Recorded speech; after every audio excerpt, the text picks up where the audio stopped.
शून्यवादी पाश्चात्य देश धारिणे जय श्री कृष्ण चैतन्य प्रभु नित्यानंद श्री अद्वैत गदाधर श्रीवासादि गौर भक्त वृंदा हरे कृष्ण कृष्ण कृष्ण हरे हरे हरे राम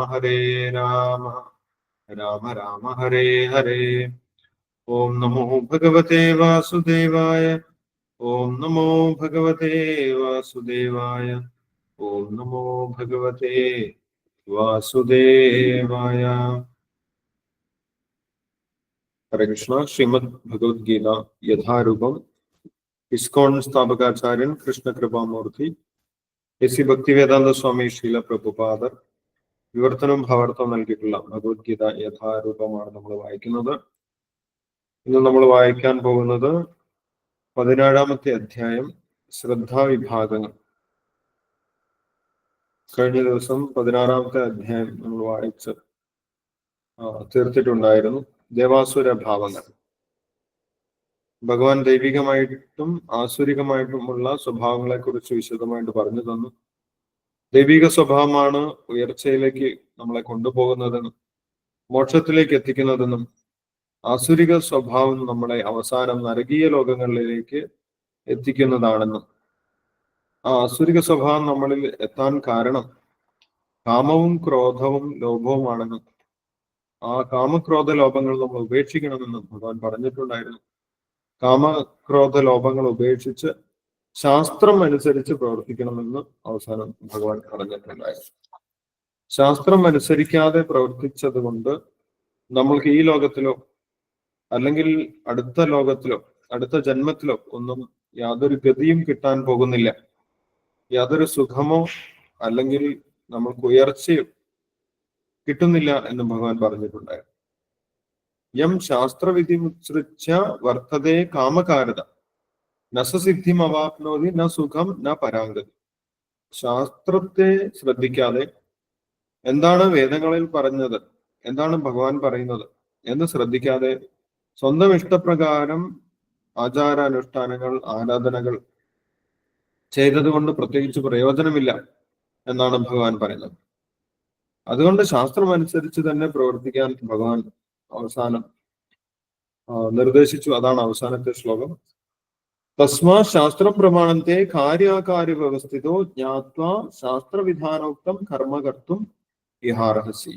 അതുകൊണ്ട് ശാസ്ത്രം അനുസരിച്ച് തന്നെ വേണം നമ്മൾ ആരാധന ചെയ്യുന്നതിന്, ഈശ്വരാരാധന ചെയ്യുന്നതിന്. അങ്ങനെയാണെങ്കിൽ നമ്മൾക്ക് പരിപൂർണത ലഭിക്കും, അങ്ങനെ നമ്മൾക്ക് പരമമായിട്ടുള്ള ഗതി ലഭിക്കും എന്ന് ഭഗവാൻ പറഞ്ഞിട്ടുണ്ടായിരുന്നു. അപ്പോൾ നമ്മുടെ സ്വന്തം ഇഷ്ടപ്രകാരം എന്തെങ്കിലും ആരാധന ചെയ്യുന്നതിന് വേണ്ടിയല്ല ഭഗവാൻ നിർദ്ദേശിക്കുന്നത്. സാധുശാസ്ത്ര ഗുരു, ഭഗവാന്റെ ഭക്തന്മാരുടെ ആത്മീയ ഗുരുവിന്റെയും ശാസ്ത്രത്തിന്റെയും നിർദ്ദേശം അനുസരിച്ച് വേണം നമ്മൾ ഭഗവാനെ കുറിച്ച് മനസ്സിലാക്കാനും ഭഗവാന്റെ ആരാധന ചെയ്യുന്നതിനും എന്ന് ഭഗവാൻ വളരെ വ്യക്തമായിട്ട് തന്നെ പറഞ്ഞു തന്നു. അപ്പൊ ഈ അധ്യായത്തിൽ ദൈവിക സ്വഭാവമുള്ളവരാണ് ശാസ്ത്രം അനുസരിക്കാൻ തയ്യാറുള്ളവർ. അവർ ശാസ്ത്രത്തെ അനുസരിച്ച് പ്രവർത്തിക്കാൻ തയ്യാറുള്ളവരാണ്. അസുരിക സ്വഭാവമുള്ളവർ ആരെയും അനുസരിക്കാൻ തയ്യാറല്ല എന്നും പറഞ്ഞിട്ടുണ്ടായിരുന്നു. ദമ്പോ ദർപ്പോ അഭിമാനശ്ച ക്രോധ ഭാരുഷ്യമേവച്ച. അവർ ഞാൻ തന്നെയാണ് എല്ലാം, ഈശ്വരോഹം അഹംഭോഗി, ഞാൻ തന്നെ ഈശ്വരൻ, അല്ലെങ്കിൽ എന്നെ പോലെ ആരുമില്ല, പൊന്യസ്തി സദൃശോമയ, എന്നെ പോലെ ആരാണുള്ളത്, ഞാൻ ചെയ്യുന്നതെല്ലാം ശരിയാണ്, സിദ്ധോഹം ബലവാൻ സുഖി, ഞാൻ ചെയ്യുന്നതൊക്കെ പെർഫെക്റ്റ് ആണ് എന്ന് അവരങ്ങോട്ട് സങ്കല്പിക്കുകയാണ് ചെയ്യുന്നത്. അങ്ങനെ സങ്കല്പിച്ച് അങ്ങോട്ട് ചെയ്യും. അത് ആസുരികമായിട്ടുള്ള സ്വഭാവമാണ് എന്ന് ഭഗവാൻ പറഞ്ഞു തന്നിട്ടുണ്ടായിരുന്നു. ഇപ്പോൾ അർജുനൊരു സംശയമുണ്ടായി. ലോകത്ത് ഒരുപാട് ആളുകൾ ശാസ്ത്രം അനുസരിച്ചൊന്നുമല്ല പ്രവർത്തിക്കുന്നത്. അവർ ഓരോരോ ആരാധനകൾ സ്വന്തം ഇഷ്ടപ്രകാരം ചെയ്യുന്നു. പക്ഷെ ആ ആരാധന അവർ വളരെ വിശ്വാസപൂർവം ചെയ്യുന്നു. അവർ ചെയ്യുന്ന ആരാധന, പലതരത്തിലുള്ള ആരാധന ക്രമങ്ങൾ, ആചാര അനുഷ്ഠാനങ്ങൾ ഒക്കെ ലോകത്ത് കാണുന്നുണ്ട് അല്ലെ. ചില ആളുകൾ മനുഷ്യരെ തന്നെ ദൈവമായിട്ട് കണക്കാക്കി ആരാധിക്കും. മനുഷ്യർക്ക് സ്മാരകങ്ങളൊക്കെ നിർമ്മിക്കും, എന്നിട്ട് അതിൽ പുഷ്പാർച്ചന കാര്യങ്ങളൊക്കെ ചെയ്യും. ചില ആളുകള് താഴ്ന്ന തരം തമോ ഗുണത്തിലുള്ള ആരാധനകൾ ചെയ്യും, ഭൂതപ്രേതങ്ങളെയൊക്കെ ആരാധിക്കും. ചില ആളുകൾ മൃഗങ്ങളെ വരെ ആരാധിക്കും. ചില ആളുകൾ സർപ്പങ്ങളെ ആരാധിക്കും. ചില ആളുകൾ വീട്ടിലുള്ള പരദേവതകളെ ആരാധിക്കും. ഇങ്ങനെയുള്ള വ്യത്യസ്തമായിട്ടുള്ള ആരാധനകളൊക്കെ കാണുന്നുണ്ട്. ഇതെല്ലാം ഒരേപോലെ തന്നെയാണോ? എന്താണ് ഇവരുടെയൊക്കെ ഗതി? ഇവരൊക്കെ ഏത് തരത്തിലുള്ള വിശ്വാസമുള്ളവരാണ് എന്ന് അർജുനൻ എടുത്തു ചോദിക്കും. ഇവരൊന്നും ശാസ്ത്രം അനുസരിച്ചോ ശാസ്ത്രം കേട്ടിട്ടോ ഒന്നുമല്ല ആരാധിക്കുന്നത്. അവർക്കൊരു വിശ്വാസമുണ്ട്. അവരുടെ പൂർവികർ ചെയ്തു പോകുന്ന വിശ്വാസം, അതനുസരിച്ച് അവരങ്ങനെ പ്രവർത്തിക്കുന്നതാണ്. അപ്പോൾ അവർ ഏത് വിഭാഗത്തിൽപ്പെടും? അതാണ് അർജുനന്റെ ചോദ്യം. അതിന് ഉത്തരമാണ് ഭഗവാൻ പറയുന്നത്. അപ്പോൾ ഈ അധ്യായത്തിൽ പൂർണ്ണമായിട്ട് നമ്മൾ നോക്കുകയാണെങ്കിൽ ശാസ്ത്രവിധി അനുസരിക്കാത്തവരുടെ ആരാധനാക്രമങ്ങളെ കുറിച്ചും അവരുടെ വിശ്വാസങ്ങളെ കുറിച്ചുമാണ് ഭഗവാൻ പറയുന്നത്. ഇതിൽ പറയുന്ന ആരും ശാസ്ത്രം അറിഞ്ഞ് അനുസരിക്കുന്ന വ്യക്തികളല്ല. ശാസ്ത്രം അനുസരിക്കാതെ അല്ലെങ്കിൽ ശാസ്ത്രത്തെ കുറിച്ച് ശ്രദ്ധിക്കാതെ സ്വന്തം ഇഷ്ടപ്രകാരം ആരാധനകളും അനുഷ്ഠാനങ്ങളും ഒക്കെ ചെയ്യുന്നവരെ കുറിച്ചാണ് ഈ അധ്യായത്തിൽ മുഴുവനായിട്ടും പറഞ്ഞിട്ടുള്ളത്. അതിന്റെ അവസാനം ഭഗവാൻ പറയുന്നുണ്ട്, ഇങ്ങനെ ശാസ്ത്രമൊന്നും അനുസരിക്കാതെ പ്രവർത്തിക്കുന്നത് അതുകൊണ്ട് പ്രത്യേകിച്ച് ഫലമില്ല. അസത് ഇത്തിച്ചതേ, അതെല്ലാം അസത്താണ്, അതുകൊണ്ട് പ്രത്യേകിച്ച് പ്രയോജനമില്ല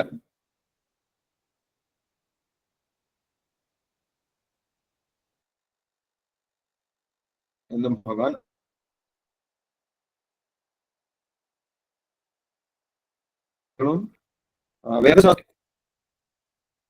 വേദശാസ്ത്രം അനുസരിച്ച് ചെയ്യുന്ന ആരാധനകൾ വളരെ കുറവാണെന്ന് നമുക്ക് കാണാൻ സാധിക്കും.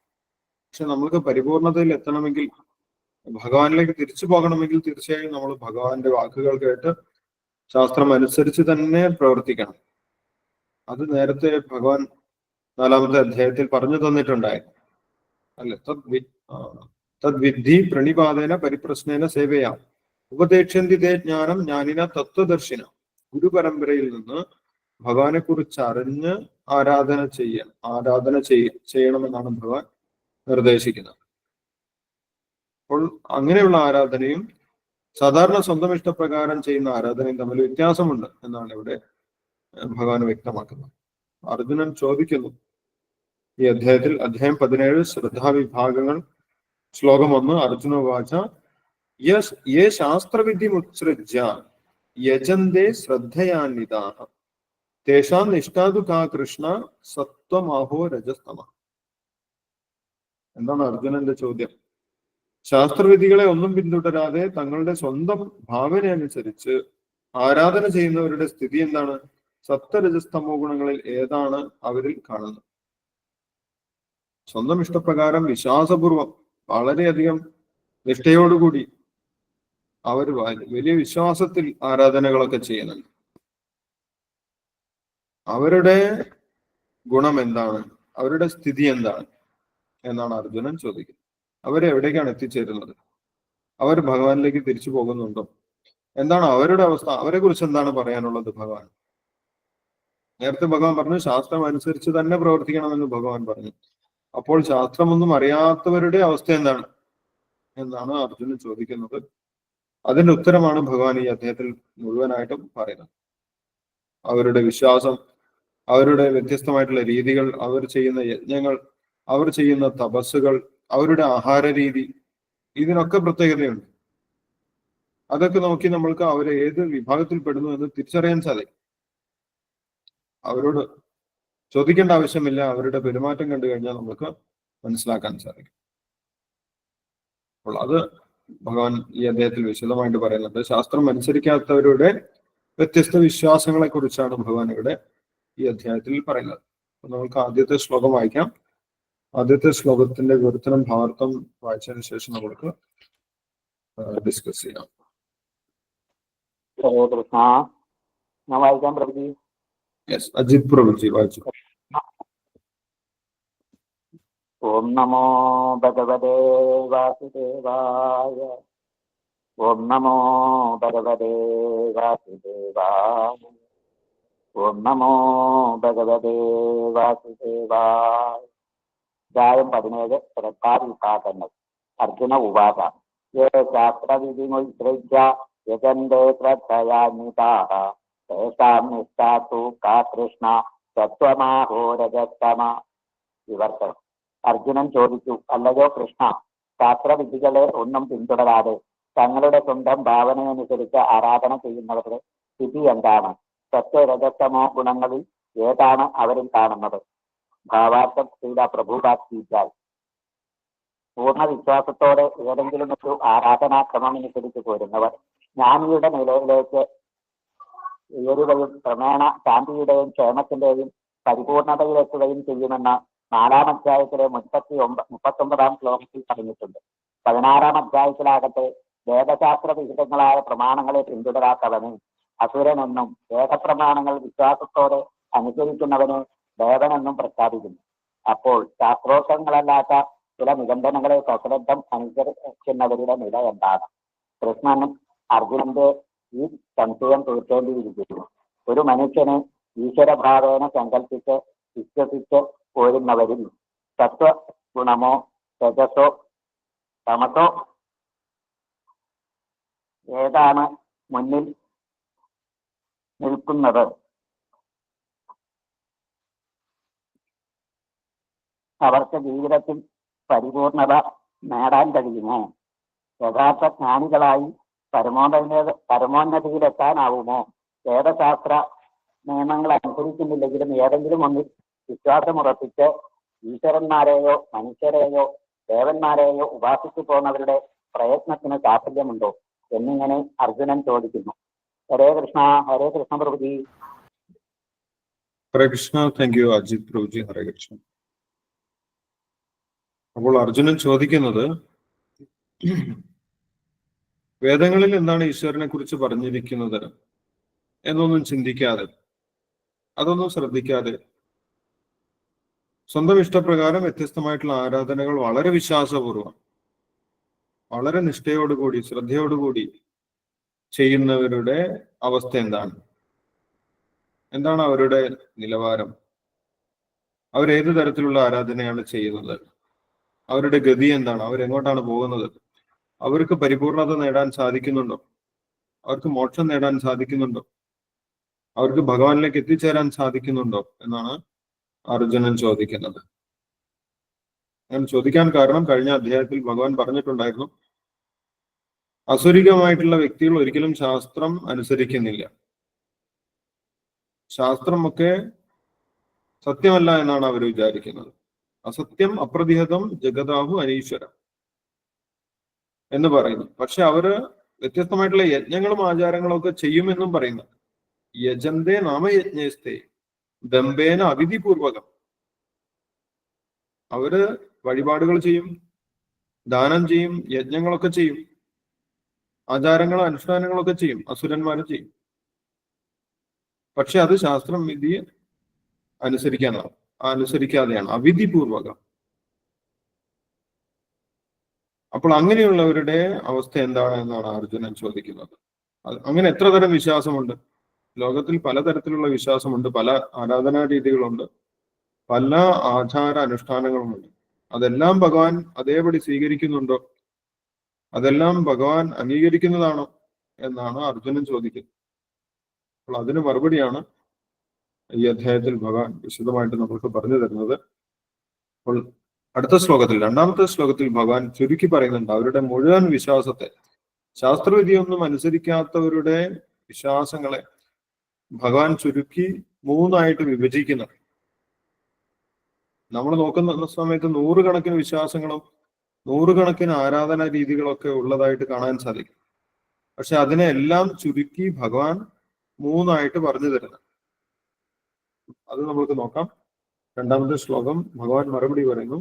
ശ്രീ ഭഗവാൻ ഉവാച ത്രിവിധാ ഭവതി ശ്രദ്ധ ദേഹിനാം സാ സ്വഭാവച സാത്വികി രാജസി ചൈവ താമസി ചേതി താം ശൃണു. വിവർത്തനം ഭാവാർത്ഥം വായിച്ചോളൂ. ഞാൻ വായിക്കാം. രാധാമാധവി വായിച്ചോളൂ. ശ്രീ ഭഗവാനുവാച ത്രിവിധാ ഭവതി ശ്രദ്ധ ദേഹിനാം സാ സ്വഭാവജാ സാത്വികീ രാജസി ചൈവ താമസി ചേദിതാം ശൃണു. വിവർത്തനം. ശ്രീ ഭഗവാൻ പറഞ്ഞു, ശരീരസ്ഥനായ ജീവാത്മാവിൻ്റെ പൂർവാർജിത പ്രകൃതി ഗുണങ്ങൾക്കനുസരിച്ച് അതിൻ്റെ വിശ്വാസം സാത്വികമോ രാജസികമോ താമസികമോ ആയിത്തീരുന്നു. ഇതേപ്പറ്റി കേൾക്കൂ. ഭാവാർത്ഥം. ശാസ്ത്രോക്ത നിയമങ്ങളും നിബന്ധനകളും അറിഞ്ഞിട്ടും അലസത കാരണം അവയെ അനുസരിക്കാത്തത് ഭൗതിക പ്രകൃതിയുടെ ത്രിഗുണങ്ങളാൽ നിയന്ത്രിതരാകയാണ്.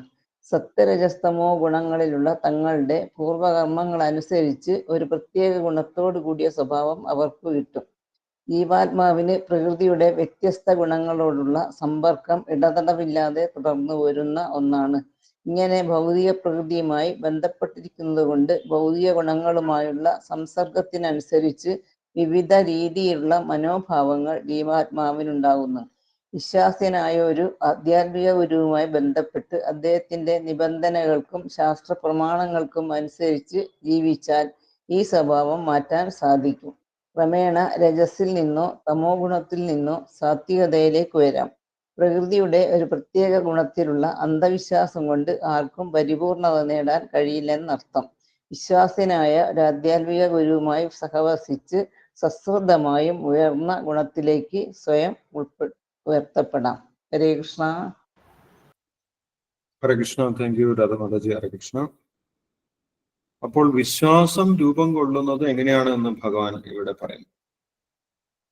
ഒരു മനുഷ്യന് ആ ഒരു ശരീരം സ്വീകരിക്കുന്ന സമയത്ത് തന്നെ ഒരു വിശ്വാസം ഉണ്ടാകുമെന്നാണ് പറയുന്നത്. അതെന്തനുസരിച്ചിട്ടാണ് വിശ്വാസം ഉണ്ടാകുന്നത്? പൂർവജന്മത്തിൽ ആ വ്യക്തി, ആ ജീവാത്മാവ് എന്തെല്ലാം ചെയ്തു, ഏതു തരത്തിലുള്ള പ്രവൃത്തിയാണ് ചെയ്തത്, തമോ ഗുണത്തിലുള്ള പ്രവൃത്തികളാണോ, രജോ ഗുണത്തിലുള്ള പ്രവൃത്തികളാണോ, സാത്വിക ഗുണത്തിലുള്ള പ്രവൃത്തികളാണോ എന്നതനുസരിച്ച് പുതിയൊരു ശരീരം രൂപം കൊള്ളുന്ന സമയത്ത് തന്നെ ആ മനുഷ്യന് ഒരു വിശ്വാസം ഉണ്ടാകും. പൂർവജന്മത്തിൽ തമോ ഗുണത്തിലുള്ള പ്രവൃത്തികൾ ചെയ്ത വ്യക്തിക്ക് പുതിയ ശരീരത്തിൽ തമോ ഗുണത്തിലുള്ള വിശ്വാസമാണ് ഉണ്ടാകുന്നത്. പൂർവജന്മത്തിൽ രജോ ഗുണത്തിലുള്ള പ്രവൃത്തികൾ കൂടുതലായിട്ട് ചെയ്തവർക്ക് രജോ ഗുണത്തിലുള്ള വിശ്വാസമാണ് ഉണ്ടാകുന്നത്. പൂർവജന്മത്തിൽ സാത്വികമായിട്ടുള്ള പ്രവൃത്തികൾ, പുണ്യപ്രവൃത്തികളൊക്കെ ചെയ്തവർക്ക് സാത്വികമായിട്ടുള്ള വിശ്വാസമാണ് രൂപം കൊള്ളുന്നത്. ഇത് പ്രകൃതിയാൽ ഉണ്ടാകുന്നതാണ്, എവിടെയും പഠിച്ചിട്ട് ചെയ്യുന്നതല്ല. സ്വാഭാവികമായിട്ട് ഒരു ശരീരം സ്വീകരിക്കുന്ന സമയത്ത് ആ ജീവന് കിട്ടുന്ന വിശ്വാസമാണ് എന്നാണ് ഇവിടെ പറയുന്നത്. ദേഹിനാം സാ സ്വഭാവജ, ആ ദേഹത്തിലുള്ളതാണ്, ജനിക്കുമ്പോൾ തന്നെ ഉള്ളതാണ്. ദേഹിന സാ സ്വഭാവജ, സ്വഭാവം എവിടുന്നാണ് കിട്ടുന്നത്? സ്വഭാവം പ്രകൃതിയിൽ നിന്നാണ് കിട്ടുന്നത്. സത്വരജസ്തമോ ഗുണങ്ങളോട് ബന്ധപ്പെടുന്നതിനനുസരിച്ചിട്ടാണ് സ്വഭാവം രൂപം കൊള്ളുന്നത്. അത് ഈ പ്രകൃതിയിൽ മൂന്നാണ് എന്ന് ഭഗവാൻ പറയും. ത്രിവിധാ ഭവതി ശ്രദ്ധ. ഒരു വ്യക്തിയുടെ ശ്രദ്ധ എന്ന് പറഞ്ഞു കഴിഞ്ഞാൽ വിശ്വാസം. വിശ്വാസം മൂന്ന് തരത്തിലാണ്. ത്രിവിധ. അത് ഏതൊക്കെയാണ്? സാത്വികി രാജസീ ചൈവ താമസീ ചേതി താമസം.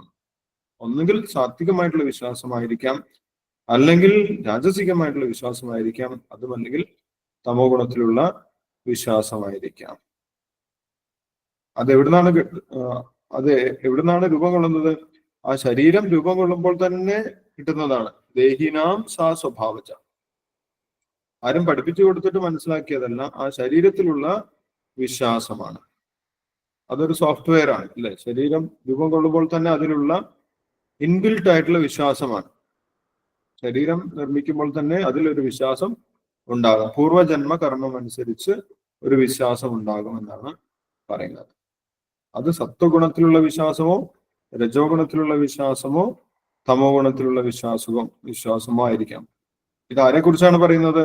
ശാസ്ത്രവിധി മനസ്സിലാക്കാത്തവരെ കുറിച്ചാണ് പറയുന്നത്. ശാസ്ത്രവിധി മനസ്സിലാക്കിയവരാണ് യഥാർത്ഥ ആരാധന ചെയ്യുന്നത്. അതുവരെ ഈ ശരീരത്തിലുള്ള വിശ്വാസം അനുസരിച്ചാണ് നമ്മൾ മുന്നോട്ട് പോകുന്നത് എന്നാണ് പറയുന്നത്. ഒരു ഗുരുവിന്റെ സഹായത്തോടു കൂടി ശാസ്ത്രം മനസ്സിലാക്കുന്നത് വരെയാണ് ഈ ശരീരത്തിലുള്ള വിശ്വാസം അനുസരിച്ച് നമ്മൾ മുന്നോട്ട് പോകുന്നത്. സ്വാഭാവികമായിട്ടുള്ള വിശ്വാസം, അത് മൂന്നായിട്ട് ഭഗവാൻ ഇവിടെ പറഞ്ഞു തരുന്നു. സാത്വികമായിട്ടുള്ള വിശ്വാസം, രജോ ഗുണത്തിലുള്ള വിശ്വാസം, അതേപോലെ തമോ ഗുണത്തിലുള്ള വിശ്വാസം. ഇതെല്ലാ ശരീരത്തിലും ഉണ്ടാകും എന്നാണ് ഭഗവാൻ പറയുന്നത്. ഒരു വ്യക്തിയുടെ സ്വഭാവം ആ വ്യക്തിയുടെ ഗുണവുമായിട്ട് ബന്ധപ്പെട്ടിരിക്കുന്നു.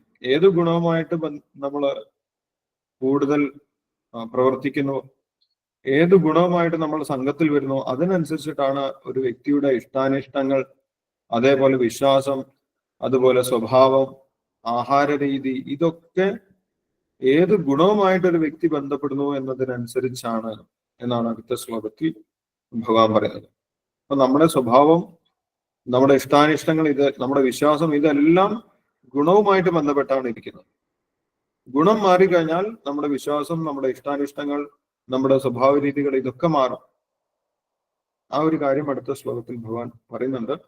സത്വാനുരൂപ സർവസ്യ ശ്രദ്ധാ ഭവതി ഭാരത, ശ്രദ്ധാമയോയം പുരുഷോ യോ യത് ശ്രദ്ധസ ഏവ സഹ. വിവർത്തനം ഭാവാർത്ഥം വായിച്ചോളൂ, നമുക്ക് നോക്കാം.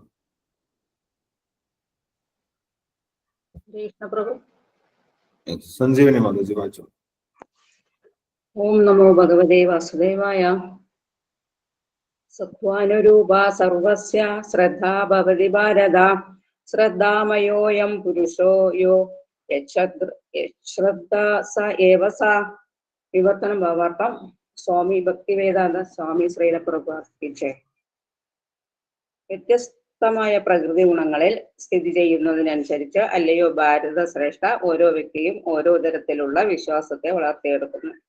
താൻ ആർജിച്ച ഗുണങ്ങൾക്കനുസരിച്ച് ജീവസത്തകളെ ഓരോ പ്രത്യേക വിശ്വാസമുള്ളവരെന്ന് പറയപ്പെടുന്നു. ഭാവാർത്ഥം ഏത് ഒരാൾക്കും ഉണ്ടാവും പ്രത്യേകമായൊരു വിശ്വാസം. അയാൾ ആരായാലും ശരി, അത് സാത്വികമോ രാജസമോ താമസമോ എന്നത് അയാളുടെ ആർജിത സ്വഭാവത്തെ ആശ്രയിച്ചിരിക്കും. തന്റെ പ്രത്യേക വിശ്വാസം അനുസരിച്ച് ആ മനുഷ്യൻ ചില വ്യക്തികളുമായി സഹവസിക്കുകയും ചെയ്യും. ഓരോ ജീവനും 15-ാം അധ്യായത്തിൽ പറഞ്ഞിട്ടുള്ളതുപോലെ മൗലികമായി പരമപുരുഷന്റെ വിഭിന്ന അംശമാണ്. അതിനാൽ നമ്മൾ മൗലികമായി ഭൗതിക പ്രകൃതി ഗുണങ്ങൾക്ക് അതീതരാണ്. എന്നാൽ പരമപുരുഷനുമായുള്ള ബന്ധം മറന്ന് ഭൗതിക പ്രകൃതിയോട് ഇണങ്ങുമ്പോൾ ബദ്ധമായി പ്രകൃതിയുടെ വൈവിധ്യങ്ങൾക്ക് വഴങ്ങി തൻ്റെതായൊരു വ്യക്തിത്വത്തെ സ്വയം സൃഷ്ടിക്കുന്നു. തൽബലമായി ഉണ്ടാകുന്ന കൃത്രിമ ജീവിതവും വിശ്വാസവും കേവലം ഭൗതികമാണ്. ജീവിതത്തെക്കുറിച്ചുള്ള ഏതെങ്കിലും ഒരു ആശയത്താൽ അഥവാ സിദ്ധാന്തത്താൽ നയിക്കപ്പെടുന്നുവെങ്കിലും മൗലികമായി ആത്മാവ് ഗുണാതീതനത്രേ. പരമപുരുഷനുമായുള്ള ബന്ധം വീണ്ടെടുക്കാൻ ജീവാത്മാവിന് താൻ നേടിക്കൂട്ടിയ ഭൗതികത മാലിന്യങ്ങളിൽ നിന്ന് സ്വയം മുക്തനാവണം. നിർഭയം തിരിച്ചു പോകുവാനുള്ള വഴി ഒന്നു മാത്രം, കൃഷ്ണാവബോധം. അതിൽ ഉറച്ചു വിശ്വസിക്കുന്നവർക്ക് തീർച്ചയായും പരിപൂർണതയിലേക്ക് ഉയരാം. ആത്മസാക്ഷാത്കാരത്തിനേക്കുള്ള ഈ വഴിയിൽ കാലൂന്നാത്തവർക്കാകട്ടെ ത്രിഗുണങ്ങളുടെ പ്രേരണയ്ക്ക് കീഴ്പ്പെട്ട് നീങ്ങേണ്ടി വരുന്നു. ഇവിടെ ശ്രദ്ധ എന്ന വാക്ക് സാരവത്താണ്. ശ്രദ്ധ അഥവാ വിശ്വാസം മൗലികമായി സത്വഗുണത്തിൽ നിന്നാണ് ഉദ്ഭവിക്കുന്നത്. ഒരാളുടെ വിശ്വാസം ഒരു ദേവനിലോ ദേവനാക്കപ്പെട്ടവനിലോ ഒരു ഭാവനാ സൃഷ്ടിയിലോ ആവട്ടെ ദൃഢവും പ്രബലവുമാണെങ്കിൽ ഭൗതികവും സാത്വികവുമായ കർമ്മങ്ങൾക്ക് കാരണമായി തീരും. പക്ഷേ ബദ്ധമായ ഭൗതിക ജീവിതത്തിൽ ഒരു കർമ്മവും തികച്ചും വിശുദ്ധങ്ങളല്ല. ഇന്ദ്രിയാതീതമത്രേ. വിശുദ്ധ സാത്വിക അവസ്ഥയിൽ പരമമായ ഭഗവത് സത്തയുടെ യഥാർത്ഥ സ്വഭാവം ഗ്രാഹ്യമാകുന്നു. വിശ്വാസം പൂർണ്ണമായും ശുദ്ധ സാത്വികതയുള്ളതല്ലെന്ന് വരുന്ന കാലത്തോളം അതിനെ ത്രിഗുണങ്ങളുടേതായ മാലിന്യം ബാധിക്കാനിടയുണ്ട്. മലിനീകൃതങ്ങളായ ഈ ഗുണങ്ങൾ ഹൃദയത്തിൽ വ്യാപിച്ചിരിക്കും. അതിനാൽ സ്വഹൃദയത്തിൽ ഇഴുകിച്ചേർന്നിട്ടുള്ളത് ത്രിഗുണങ്ങളിൽ ഏതാണോ അതിന് അനുയോജ്യമായ വിശ്വാസമാണ് ഒരാൾക്കുണ്ടാവുക. ഹൃദയം സാത്വിക ഗുണം മറ്റതാണെങ്കിൽ വിശ്വാസവും സാത്വികമാവും. ഹൃദയം രജോ ഗുണ ബാധിതമെങ്കിൽ വിശ്വാസവും രാജസമായിരിക്കും. ഹൃദയം തമോ ഗുണം അഥവാ മിഥ്യയിലാണെങ്കിൽ വിശ്വാസവും അങ്ങനെ മലിനമായവാനേ വഴിയുള്ളൂ. ഇങ്ങനെ ലോകത്തിൽ പലവിധത്തിലുള്ള വിശ്വാസങ്ങളും അവയെ മുൻനിർത്തിക്കൊണ്ട് വ്യത്യസ്ത മതങ്ങളുമുള്ളതായി കാണാം. യഥാർത്ഥ മതവിശ്വാസത്തിന്റെ സത്ത് ശുദ്ധ സാത്വികതയിലാണ് ഉള്ളത്. ഹൃദയത്തിന്റെ മാലിന്യ ബാധയ്ക്കനുസരിച്ച് വ്യത്യസ്ത മതപ്രമാണങ്ങളെ നാം സ്വീകരിക്കുകയാണ്. വിവിധ വിശ്വാസങ്ങൾക്ക് അനുയോജ്യമായി വെവ്വേറെ ആരാധന ക്രമങ്ങളുമുണ്ട്. ഹരേ കൃഷ്ണ. ഹരേ കൃഷ്ണ പ്രഭുജി. ഹരേ കൃഷ്ണ. Thank you Sanjeevani Mataji. ഹരേ കൃഷ്ണ. അപ്പോൾ ഭഗവാൻ പറയുന്നു, ഒരു വ്യക്തി ഏതു തരത്തിലുള്ള പ്രവർത്തനങ്ങളാണോ ചെയ്യുന്നത് അതിനനുസരിച്ചായിരിക്കും ആ വ്യക്തിയുടെ വിശ്വാസങ്ങൾ രൂപം കൊള്ളുന്നത്. സത്വാനുരൂപ സർവസ്യ ശ്രദ്ധാ ഭവതി ഭാരത.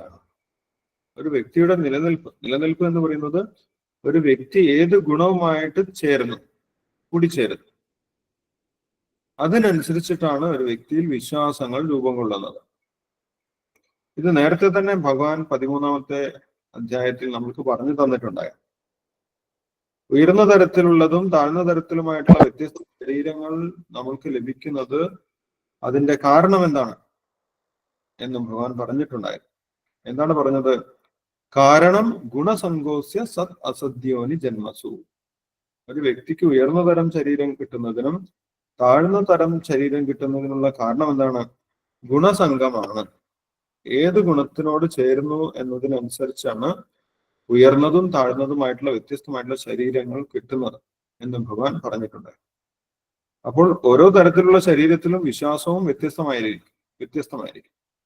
ഇവിടെ ഭഗവാൻ പറയുന്നത് ഏതു തരത്തിലുള്ള ഗുണവുമായിട്ട് ചേരുന്നോ അതിനനുസരിച്ചുള്ള വിശ്വാസമാണ് ഒരു വ്യക്തിക്ക് ഉണ്ടാകുന്നത്. പൂർവജന്മത്തിൽ നമ്മൾ ഏത് തരത്തിലുള്ള ഗുണവുമായിട്ട് ചേർന്നു, ഏത് ഗുണത്തിൽ പ്രവർത്തിച്ചു അതിനനുസരിച്ചിട്ടാണ് നമ്മൾക്ക് ഈ ജന്മത്തിൽ ഒരു വിശ്വാസത്തോടു കൂടിയിട്ടുള്ള ശരീരം, ഒരു വിശ്വാസം ആ ശരീരത്തിൽ നമ്മൾക്ക് കിട്ടുന്നത്. വിശ്വാസം മാത്രമല്ല, നമ്മുടെ സ്വഭാവം, നമ്മുടെ ഇഷ്ടാനിഷ്ടങ്ങൾ, അതേപോലെ നമുക്ക് ആരോടാണ് കൂട്ടുകൂടാൻ തോന്നുന്നത്, ഇതൊക്കെ ഗുണമനുസരിച്ചിരിക്കും. സാത്വിക ഗുണത്തിലുള്ള വ്യക്തികൾക്ക് സാത്വിക ഗുണത്തിലുള്ള വ്യക്തികളുമായിട്ട് കൂട്ടുകൂടാൻ താല്പര്യമുണ്ടാകും. അവരിൽ നിന്ന് കേൾക്കാനും അവരുമായിട്ട് സമ്പർക്കത്തിലിരിക്കാനും താല്പര്യമുണ്ടാകും.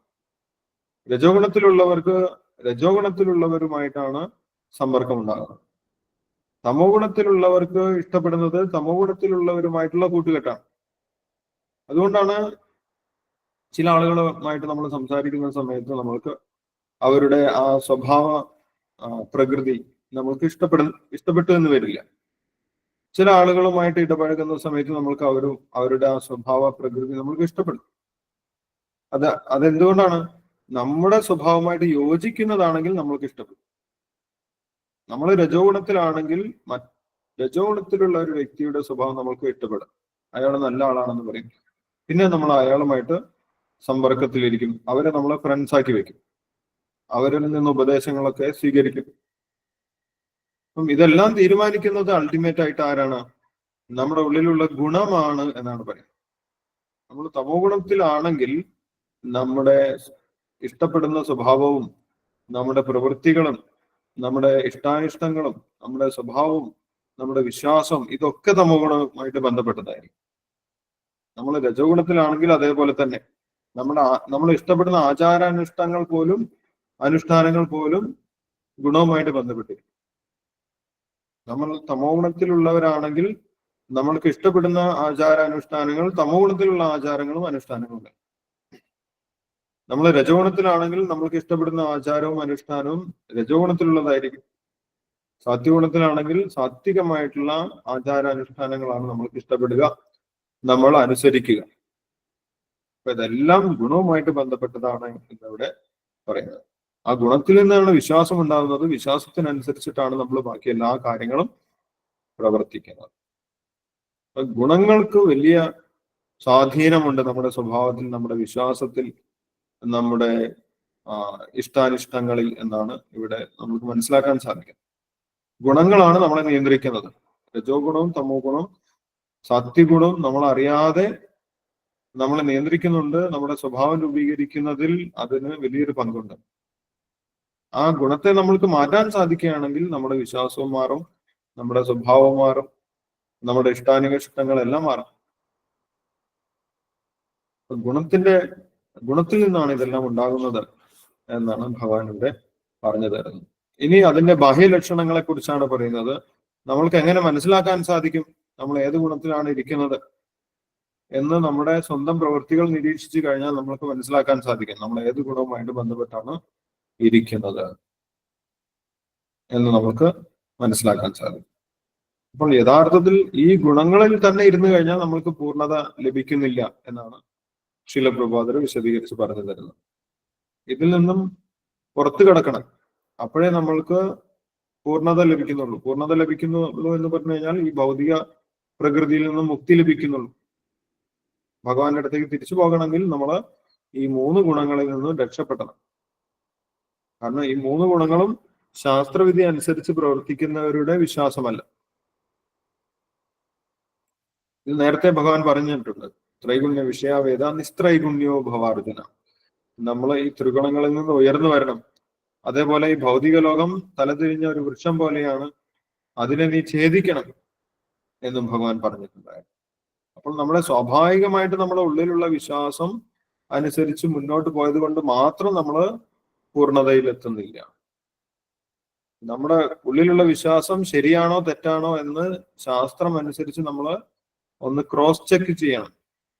ശാസ്ത്രത്തിൽ പറഞ്ഞതുപോലെ തന്നെയാണോ നമ്മുടെ വിശ്വാസം എന്ന് നമ്മൾ പരിശോധിച്ച് അത് അറിഞ്ഞതിന് ശേഷം ആവശ്യമായിട്ടുള്ള മാറ്റങ്ങളൊക്കെ വരുത്താൻ നമ്മൾ തയ്യാറാക്കണം. അങ്ങനെ മാറ്റം വരുത്താൻ തയ്യാറായില്ലെങ്കിൽ നമ്മൾക്ക് പുരോഗതി ഉണ്ടാകും. നമ്മുടെ വിശ്വാസം അനുസരിച്ചിട്ട് തന്നെ പോകും. അതിൽ ആ വിശ്വാസങ്ങൾ എങ്ങോട്ടാണ് നമ്മളെ കൊണ്ടുപോകുന്നത് എന്നാണ് അടുത്ത ശ്ലോകങ്ങളിൽ ഭഗവാൻ നമ്മൾക്ക് പറഞ്ഞു തരുന്നത്. 4ാമത്തെ ശ്ലോകത്തിൽ ഭഗവാൻ പറയുന്നു, യജന്തേ സാത്വികാ ദേവാൻ യക്ഷരക്ഷാംസി രാജസ പ്രേതാൻ ഭൂതഗണാംശാന്യേ യജന്തേ താമസാ ജന. ഓരോ ഗുണത്തിലും നമ്മൾ ഇരിക്കുമ്പോൾ നമ്മൾക്ക് ആരിലാണ് വിശ്വാസം ഉണ്ടാകുന്നത്? സ്വാഭാവികമായിട്ട് നമുക്ക് വിശ്വാസം ഉണ്ടാവും, സ്വാഭാവികമായിട്ട് നമ്മൾക്ക് ഇഷ്ടമുണ്ടാകാം. ഒരു പ്രത്യേക ആരാധന നമ്മൾക്ക് വലിയ ഇഷ്ടമുണ്ടാകും. അതെനിക്ക് ഇഷ്ടപ്പെട്ടു എന്ന് നമ്മൾ പറയും. കാരണം ആരാണ് ഇഷ്ടപ്പെടാൻ സഹായിക്കുന്നത്? ഉള്ളിലുള്ള ഗുണമാണ് നമ്മളെ ഇഷ്ടപ്പെടാൻ സഹായിക്കുന്നത്. തമോ ഗുണത്തിലുള്ളവർക്ക് തമോ ഗുണത്തിലുള്ള ആരാധനാ രീതികളൊക്കെ വല്ലാതെ ഇഷ്ടപ്പെടും, അല്ലെ? മദ്യം, ലഹരി വസ്തുക്കളൊക്കെ ഉപയോഗിച്ചുള്ള ആരാധനയാണ്. അല്ലെങ്കിൽ മറ്റു ജീവികളെ ബലിയർപ്പിച്ചുകൊണ്ട്, മറ്റു ജീവികളെ ഉപദ്രവിച്ചുകൊണ്ട്, മറ്റു ജീവികളെ കൊന്നുകൊണ്ടുള്ള ആരാധനാ രീതികളായിരിക്കും. അല്ലെങ്കിൽ നമ്മുടെ സ്വന്തം ശരീരത്തെ വേദനിപ്പിച്ചുകൊണ്ടുള്ള ആരാധനാ രീതികൾ. ഇത് തമോ ഗുണത്തിലുള്ളവർക്ക് ഇഷ്ടപ്പെടും. സാത്വഗുണത്തിലുള്ള ഒരു വ്യക്തിക്ക് ഒരിക്കലും ഇത് ഇഷ്ടപ്പെടില്ല. അവർക്ക് വലിയ ഡിസ്റ്റർബൻസ് ഉണ്ടാവും ഇത് കാണുന്ന സമയത്ത്. ഇതെന്താണ് ഇവർ ഇങ്ങനെ ചെയ്യുന്നത് എന്ന് തോന്നും. പക്ഷേ തമോ ഗുണത്തിലുള്ള ആളുകൾക്ക് അത് ഇഷ്ടപ്പെടും. അതൊക്കെ വിശദമായിട്ട് ഭഗവാൻ പറഞ്ഞു തരുന്നുണ്ട്. തമോ ഗുണത്തിലുള്ള തപസ്സുകൾ എങ്ങനെയാണ്, രജോ ഗുണത്തിലുള്ള തപസ് എങ്ങനെയാണ്, തമോ ഗുണത്തിലുള്ള യജ്ഞം എങ്ങനെയാണ്, രജോ ഗുണത്തിലും സാത്വിക ഗുണത്തിലുള്ള യജ്ഞം എന്താണ്, രജോ ഗുണത്തിലും സാത്വിക ഗുണത്തിലും താമസിക ഗുണത്തിലുമുള്ള വിശ്വാസങ്ങൾ എങ്ങനെയാണ് എന്നൊക്കെ ഭഗവാൻ അടുത്ത ശ്ലോകങ്ങളിൽ പറയുന്നുണ്ട്. ഇവിടെ ഭഗവാൻ പറഞ്ഞിട്ടുള്ളത് ഏത് മൂർത്തിയെയാണ് നമ്മൾ ഇഷ്ടപ്പെടുക, ഓരോ ഗുണത്തിലിരിക്കുമ്പോഴും നമ്മൾ ഏത് മൂർത്തി രൂപങ്ങളെയാണ് ഇഷ്ടപ്പെടുന്നത്, അല്ലെങ്കിൽ ആ ആരാധനയ്ക്ക് തയ്യാറാകുന്നത് എന്നാണ് ഇവിടെ ഭഗവാൻ പറയുന്നത് 4ാമത്തെ ശ്ലോകത്തിൽ. നമുക്ക് വിവർത്തനം ഭാവാർത്ഥം വായിച്ചതിന് ശേഷം ഡിസ്കസ് ചെയ്യാം. 4ാമത്തെ ശ്ലോകം വായിച്ചോട്ടെ പ്രഭുജി? യെസ്, രാജലക്ഷ്മി മാതാജി വായിച്ചോ. ഓം നമോ ഭഗവതേ വാസുദേവായ. യജന്തേ സാത്വികാ ദേവാൻ യക്ഷരക്ഷാംസി രാജസാഃ പ്രേതാൻ ഭൂതഗണാശ്ച നഗണാംശ്ചാന്യേ യജന്തേ താമസാ ജനാഃ. സാത്വികരായ ജനങ്ങൾ ദേവന്മാരെയും രാജസ സ്വഭാവികൾ അസുരന്മാരെയും തമോ ഗുണപ്രധാനികൾ ഭൂതപ്രേതങ്ങളെയും ആരാധിക്കുന്നു. ഭാവാർത്ഥം: പലതരത്തിലുള്ള ഉപാസകരെ അവരുടെ ബാഹ്യപ്രവർത്തനങ്ങളെ മുൻനിർത്തിക്കൊണ്ട് ചൂണ്ടിക്കാട്ടുകയാണ് ഇവിടെ ഭഗവാൻ ചെയ്യുന്നത്.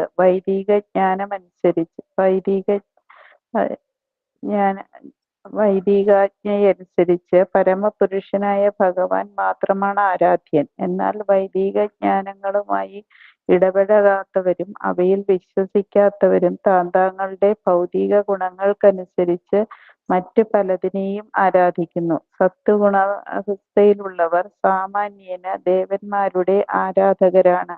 ബ്രഹ്മാവ്, ശിവൻ, ഇന്ദ്രൻ, ചന്ദ്രൻ, സൂര്യൻ എന്നിങ്ങനെ ദേവന്മാർ പലരുണ്ട്. സാത്വിക ജനങ്ങൾ ഒരു പ്രത്യേക സിദ്ധിക്കായി ഓരോ പ്രത്യേക ദേവനെ ആരാധിക്കുന്നു. രാജസ സ്വഭാവികൾ ഇങ്ങനെ തന്നെ അസുരന്മാരെ ആരാധിക്കുന്നവരാണ്. രണ്ടാം ലോക മഹായുദ്ധകാലത്ത് കരിഞ്ചന്തയിൽ അളവറ്റ സ്വത്ത് സമ്പാദിച്ചതിന്റെ നന്ദി സൂചകമായി കൽക്കട്ടയിലെ ഒരാൾ ഹിറ്റ്ലറെ ആരാധിച്ചിരുന്നു എന്ന് കേട്ടിട്ടുണ്ട്. അതുപോലെ രജസ്തമോ ഗുണ സ്വഭാവികൾ പ്രതാപിയായ ഒരു മനുഷ്യനെ ഈശ്വരനെന്ന് കരുതിപ്പോരുന്നു. ഈശ്വരനെന്ന് കരുതി ആരെ സേവിച്ചാലും ഈശ്വരനെ സേവിക്കുന്ന ഫലമുണ്ടാകുമെന്നാണ് അവരുടെ വിചാരം. രജോ ഗുണത്തിൽ വർത്തിക്കുന്നവർ അത്തരക്കാരായ ദേവന്മാരെ സൃഷ്ടിക്കുകയും ആരാധിക്കുകയും ചെയ്യുന്നുവെന്നും തമോ ഗുണ പ്രധാനികൾ പ്രേതോപാസന ചെയ്യുന്നുവെന്നും ഇവിടെ വ്യക്തമാക്കിയിട്ടുണ്ട്. ആളുകൾ ചിലപ്പോൾ മരിച്ചവരുടെ ശവകുടീരങ്ങളിൽ അർച്ചന നടത്തുന്നു. താമസാനുഷ്ഠാനങ്ങളിൽ ലൈംഗിക കർമ്മവും ഉൾപ്പെടുന്നു. ഭാരതത്തിലെ ചില വിദൂര ഗ്രാമങ്ങളിൽ പ്രേതോപാസകരുണ്ട്. അധകൃത വർഗങ്ങളിൽപ്പെട്ട ചിലർ കാട്ടിലേക്ക് പോവുക പതിവാണ്. ഒരു വൃക്ഷത്തിൽ പ്രേത സാന്നിധ്യമുണ്ടെന്നറിഞ്ഞാൽ അവർ ആ വൃക്ഷത്തെ ആരാധിച്ച് ബലിദ്രവ്യങ്ങൾ അർപ്പിക്കും. ഇത്തരം ഉപാസന ചടങ്ങുകളൊന്നും വാസ്തവത്തിൽ ഈശ്വരാരാധനയല്ല.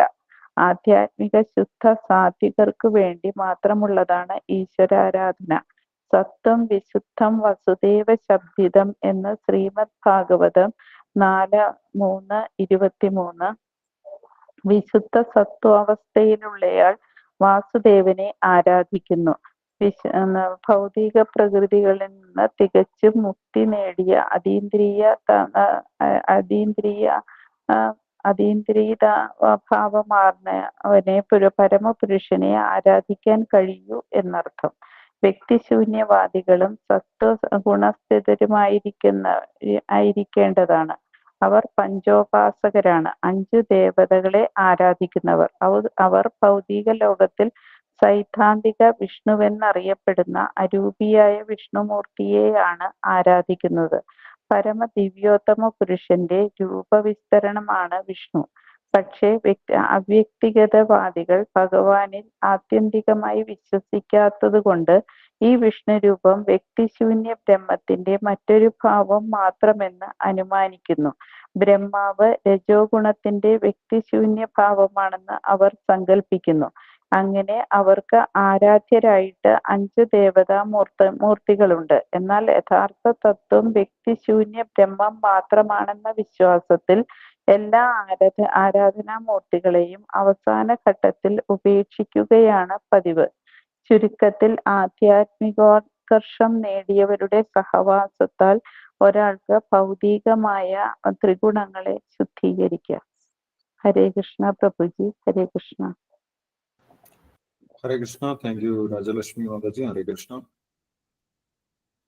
അപ്പോൾ ഇവിടെ ഭഗവാൻ പറയുന്നത് ശാസ്ത്രവിദ്യയൊന്നും മനസ്സിലാക്കാതെ സ്വന്തം വിശ്വാസം അനുസരിച്ച് വ്യത്യസ്ത ആരാധന ചെയ്യുന്നവരെ കുറിച്ചാണ്. 3 തരത്തിലുള്ള ആരാധനയാണ് ഉള്ളതെന്ന് നേരത്തെ ഭഗവാൻ പറഞ്ഞു. അതിൽ ഓരോ ഗുണത്തിലുള്ളവർക്കും ഏത് മൂർത്തി രൂപങ്ങളോടാണ് ആരാധന തോന്നുന്നത് എന്നാണ് ഇവിടെ ഭഗവാൻ വ്യക്തമാക്കുന്നത്. യജന്തേ സാത്വിക ദേവാൻ, നമ്മളിൽ സാത്വിക ഗുണമാണ് കൂടുതലുള്ളതെങ്കിൽ നമ്മൾക്ക് സ്വാഭാവികമായിട്ടും ആകർഷണം തോന്നുന്നത് ദേവന്മാരോടായിരിക്കും എന്നാണ് പറയുന്നത്. ഒരു വ്യക്തിയിൽ സാത്വിക ഗുണം കൂടുതലാണെങ്കിൽ ആ വ്യക്തിക്ക് സ്വാഭാവികമായിട്ടും ആരും പറഞ്ഞു കൊടുക്കാതെ തന്നെ ഉള്ളിൽ തോന്നും ദേവന്മാരോട് ആകർഷണം തോന്നും. ദേവന്മാരെന്ന് പറയുന്നത് ബ്രഹ്മാവ്, അതേപോലെ ഇന്ദ്രൻ, ചന്ദ്രൻ, വരുണൻ, വായു, സൂര്യൻ, ഇങ്ങനെയുള്ള ദേവന്മാർ. അവരിൽ ഏതെങ്കിലും ഒരു ദേവനോട് ആകർഷണം തോന്നും. അപ്പൊ ദേവനോട് ആകർഷണം തോന്നാൻ കാരണം സാത്വികമായിട്ടുള്ള സ്വഭാവമാണ് എന്നാണ് പറയുന്നത്. അത് എവിടെ നിന്ന് പഠിച്ചിട്ട് ചെയ്യുന്നതല്ല, അത് സ്വാഭാവികമായിട്ട് അവർക്ക് തോന്നുന്നതാണ്. യജന്തേ സാത്വിക ദേവാൻ, സ്വാഭാവികമായിട്ടും ദേവന്മാരെ ആരാധിക്കുന്ന വ്യക്തികൾ അവർ സാത്വിക ഗുണമുള്ളവരാണ് എന്ന് നമുക്ക് മനസ്സിലാക്കാൻ സാധിക്കും. യക്ഷരക്ഷാംസി രാജസാം, യക്ഷരാക്ഷസന്മാരെയാണ് രജോഗുണത്തിലുള്ളവർ ആരാധിക്കുന്നത് എന്നാണ് പറയുന്നത് അല്ലെ. കുബേരനൊക്കെ യക്ഷനാണ്, അല്ലെങ്കിൽ വേറെ രാക്ഷസന്മാരെ ആരാധിക്കുന്നവർ ഒരു രജോഗുണത്തിലുള്ളവരാണ് എന്ന് പറയും. അതായത് പെട്ടെന്ന് പണം ഉണ്ടാക്കണം, പെട്ടെന്ന് ഐശ്വര്യം വരണം, അതിനുവേണ്ടി വ്യത്യസ്തമായിട്ടുള്ള ആരാധനകൾ അവർ ചെയ്യും. പ്രേതാൻ ഭൂതഗണാംശാന്യേ യജന്തേ താമസജനം. ഒരു വ്യക്തി തമോഗുണത്തിലേക്ക് പോയി കഴിഞ്ഞാൽ ആ വ്യക്തിക്ക് സ്വാഭാവികമായിട്ടും ആരാധന തോന്നുന്നത് ആരോടാണ്? ഭൂതപ്രേതങ്ങളോടാണ്. ഭൂതങ്ങളോടും പ്രേതങ്ങളോടും. ഭൂതം എന്ന് പറയുന്നത് ജീവിച്ചിരിക്കുന്ന മനുഷ്യരോ അല്ലെങ്കിൽ ജീവജാലങ്ങളോ, ഇതൊക്കെ ഭൂതങ്ങളാണ്. ഒരു വ്യക്തി മനുഷ്യനെയാണ് ആരാധിക്കുന്നതെങ്കിൽ ആ വ്യക്തി തമോ ഗുണത്തിലാണ്. ആ വ്യക്തി ഈശ്വരാരാധനയല്ല ചെയ്യുന്നത്. ഞങ്ങൾ ഈശ്വരനിൽ വിശ്വസിക്കുന്നില്ല എന്ന് പറയും. പക്ഷെ അവർക്ക് ഒരു നേതാവ് ഉണ്ടായിരിക്കും. ആ നേതാവ് പറയുന്നതൊക്കെ അവർ അതേപടി അനുസരിക്കും. ചിലപ്പോൾ നേതാവിന് സ്മാരകം ഉണ്ടാകും, അല്ലെങ്കിൽ നേതാവ് മരിച്ചു പോയി കഴിഞ്ഞാൽ അവരുടെ ഫോട്ടോ ഒക്കെ വെച്ച് ആരാധിക്കും, അല്ലെങ്കിൽ നേതാവിന് സ്മാരകം ഉണ്ടാകും. ഇതെന്താണ്? ഭൂതാരാധനയാണ്, തമോ ഗുണത്തിലുള്ള ആരാധനയാണ്. ഈശ്വരനെ ആരാധിക്കുന്നില്ല, മനുഷ്യനെ അല്ലെങ്കിൽ ഏതെങ്കിലും ഒരു ജീവിയെ ഈശ്വരനെ പോലെ ആരാധിക്കും. അത് ഭൂതാരാധന. തമോ ഗുണത്തിലുള്ളവർക്കാണ് ഭൂതാരാധന ഉണ്ടാകുന്നത്. അവർ ഈശ്വരനെ നിരാകരിക്കും, പക്ഷെ മനുഷ്യനെ ഈശ്വരനെ പോലെ ആരാധിക്കും. ഒരു മനുഷ്യനെ നേതാവാക്കി വെച്ച് അവർ പറയുന്നതൊക്കെ കേൾക്കും. ഈശ്വരനില്ല എന്ന് പറയുന്നവരാണെങ്കിൽ പോലും അവർക്ക് ഒരു വിശ്വാസമുണ്ട്, ഒരു നേതാവിൽ വിശ്വാസമുണ്ട്. അത് ഭൂതാരാധനയാണ്. അതേപോലെ പ്രേതാരാധന, മരിച്ചുപോയ വ്യക്തികളെ ആരാധിക്കുന്നു. മരിച്ചുപോയ വ്യക്തികളുടെ ഫോട്ടോ ഒക്കെ വെച്ച് ആരാധിക്കുന്നു. അല്ലെങ്കിൽ ചില ആളുകൾ ശവക്കല്ലറയിൽ പോയിട്ട് ആരാധനകളൊക്കെ നടത്തുന്നു. അതല്ലെങ്കിൽ പ്രേതങ്ങളെ ഉപാസിക്കുന്ന ആളുകളാണ്. പ്രേതങ്ങൾ എവിടെയെങ്കിലും ഉണ്ട് എന്ന് അറിഞ്ഞു കഴിഞ്ഞാൽ അത് പോയിട്ട് ഉപാസിക്കുന്ന ആളുകൾ. ഇങ്ങനെയുള്ള തമോ ഗുണത്തിലുള്ള ആരാധനകൾ. തമോ ഗുണത്തിലുള്ള ആരാധനകളെ കുറിച്ച് വിശദമായിട്ട് വീണ്ടും ഭഗവാൻ പറയുന്നുണ്ട്. ഇപ്പോൾ ഏത് മൂർത്തിയിലാണ് ആകർഷണം തോന്നുന്നത് എന്നാണ് ഇവിടെ പറയുന്നത്. തമോ ഗുണത്തിലാണെങ്കിൽ ഭൂതപ്രേതങ്ങളോടും ഈശ്വരനോട് ആകർഷണം തോന്നുന്നില്ല, ഈശ്വരനില്ല എന്ന് പറയും, പക്ഷെ മനുഷ്യനെ ആരാധിക്കും. ചില ആളുകൾ സിനിമാ നടന്മാരെ ആരാധിക്കും അല്ലെ, അല്ലെങ്കിൽ സമൂഹത്തിൽ വലിയ പ്രശസ്തരായിട്ടുള്ള വ്യക്തികളെ ഈശ്വരനെ പോലെ കരുതി ആരാധിക്കും. അങ്ങനെയാണ് ആൾദൈവങ്ങളൊക്കെ ഉണ്ടാകുന്നത്. മനുഷ്യരെ തന്നെ ദൈവങ്ങളെ പോലെ കരുതി ആരാധിക്കും. അത് തമോ ഗുണത്തിലുള്ള ഭൂതാരാധനയാണ്. പ്രേതാരാധന മരിച്ചുപോയ ആളുകളെ ആരാധിക്കുന്നതാണ്. യക്ഷരാക്ഷാംസി രാജസ, രജോഗുണത്തിലുള്ള ആളുകളെ യക്ഷരാക്ഷസന്മാരെ ആരാധിക്കുന്നു. സാത്വികരായിട്ടുള്ള ആളുകൾ ദേവന്മാരെ ആരാധിക്കുന്നു. ഇതിലൊന്നും ഭഗവാന്റെ ആരാധന പറയുന്നില്ല. അതുകൊണ്ട് ഇതൊന്നും ഈശ്വര ആരാധനയല്ല. ഇതെല്ലാം ദേവതാരാധനയോ അല്ലെങ്കിൽ ഭൂതപ്രേതാരാധനയോ അല്ലെങ്കിൽ യക്ഷ ആരാധനയോ ആണ് എന്ന് നമുക്ക് മനസ്സിലാക്കാൻ സാധിക്കും. ഇതെല്ലാം അശാസ്ത്രീയമാണ് എന്ന് ഭഗവാൻ അടുത്ത ശ്ലോകത്തിൽ പറയുന്നുണ്ട്. അശാസ്ത്രവിധം ഘോരം. ഇതൊക്കെ ശാസ്ത്രത്തിനനുസരിച്ചിട്ടുള്ള അല്ല, അവരുടെ സ്വാഭാവിക പ്രകൃതി അനുസരിച്ചിട്ടുള്ള ആരാധനകളാണ് എന്ന് ഭഗവാൻ അടുത്ത ശ്ലോകത്തിൽ വ്യക്തമാക്കുന്നുണ്ട്. അത് നമുക്ക് അടുത്ത ദിവസം വായിക്കാം, സമയമായിട്ടുണ്ട്. ഇപ്പോൾ വായിച്ചതിൽ എന്തെങ്കിലും സംശയങ്ങൾ ഉണ്ടെങ്കിൽ നമുക്ക് ഡിസ്കസ് ചെയ്യാം. അതിനുശേഷം നമുക്ക് ശ്ലോകം ചൊല്ലാം. ഹരേ കൃഷ്ണ പ്രഭുജി.